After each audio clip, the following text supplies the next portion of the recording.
হৰিনামৰ ধ্বনিৰে মুখৰিত জামুগুৰি ঘাট শ্ৰীমন্ত শংকৰদেৱ সংঘৰ ৯৫ সংখ্যক ৰাজ্যিক অধিৱেশনৰ প্ৰস্তুতি এতিয়া তুংগত উঠিছে। জ্যোতি বিষ্ণু সমন্বয় ক্ষেত্ৰত অহা ৬, ৭ আৰু ৮ ফেব্ৰুৱাৰীত তিনিদিনীয়া বৰ্ণাঢ্য কাৰ্যসূচীৰে অনুষ্ঠিত কৰাৰ বাবে চলিছে ব্যাপক আয়োজন। ভকতবৃন্দক সেৱা আগবঢ়াবলৈ সাজু হৈছে ১০,০০০ সেৱা বাহিনী।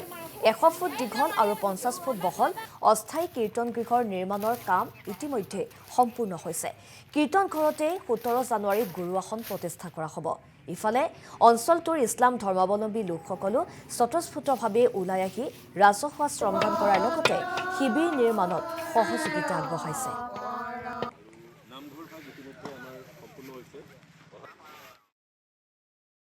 কৃষ্ণ জয় গুৰু শংকৰ শ্ৰীমন্ত শংকৰদেৱ সংঘৰ ৯৫ সংখ্যক বাৰ্ষিক অধিৱেশনলৈ আৰু মাজত কেইটামান দিন বাকী আছে। ইতিমধ্যে আমাৰ জ্যোতি বিষ্ণু সমন্বয় ক্ষেত্ৰত বিভিন্ন ধৰণৰ উপসমিতিসমূহে তেখেতসকলৰ কাম কাজ আৰম্ভ কৰিছে। আমাৰ মূল মণ্ডপ যিহেতু এইবাৰ খেৰ বাঁহৰে হ'ব, চোৱা গছৰ হ'ব, গতিকে সেই কামখিনিও যথেষ্ট আগবাঢ়িছে। আমাৰ এটা কথা আপোনালোকৰ জৰিয়তে আমি আমাৰ অসমৰ ৰাইজক আমি জনাব বিচাৰিছোঁ, যিহেতু যোৱা ৮ তাৰিখে আমাৰ নামঘৰৰ গুৰু আসনভাগ প্ৰতিষ্ঠা কৰাৰ কথা আছিল, কিন্তু বিশেষ কাৰণবশতঃ আমি অহা ১৭ তাৰিখে আমাৰ গুৰু আসন আমি প্ৰতিষ্ঠা কৰিম।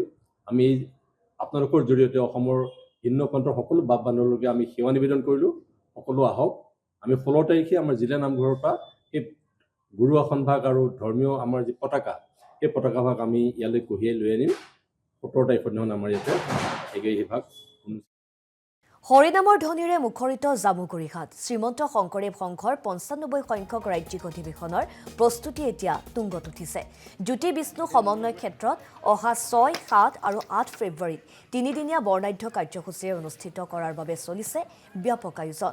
ভকতবৃন্দক সেৱা আগবঢ়াবলৈ সাজু হৈছে ১০,০০০ সেৱা বাহিনী।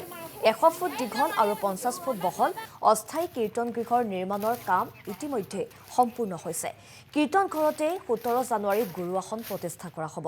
ইফালে অঞ্চলটোৰ ইছলাম ধৰ্মাৱলম্বী লোকসকলো স্বতঃস্ফূৰ্তভাৱে ওলাই আহি ৰাজহুৱা শ্ৰমদান কৰাৰ লগতে শিবিৰ নিৰ্মাণত সহযোগিতা আগবঢ়াইছে।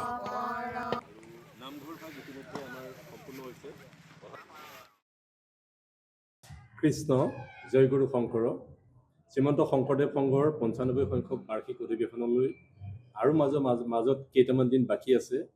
ইতিমধ্যে আমাৰ জ্যোতি বিষ্ণু সমন্বয় ক্ষেত্ৰত বিভিন্ন ধৰণৰ উপসমিতিসমূহে তেখেতসকলৰ কাম কাজ আৰম্ভ কৰিছে।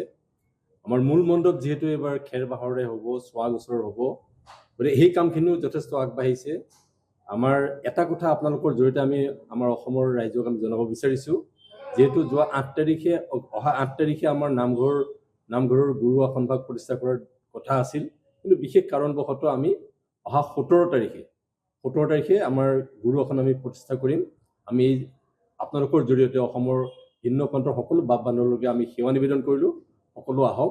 আমি ১৬ তাৰিখে আমাৰ জিলা নামঘৰৰ পৰা সেই গুৰু আসনভাগ আৰু ধৰ্মীয় আমাৰ যি পতাকা, সেই পতাকাভাগ আমি ইয়ালৈ কঢ়িয়াই লৈ আনিম। ১৭ তাৰিখৰ দিনাখন আমাৰ ইয়াতে সেইভাগ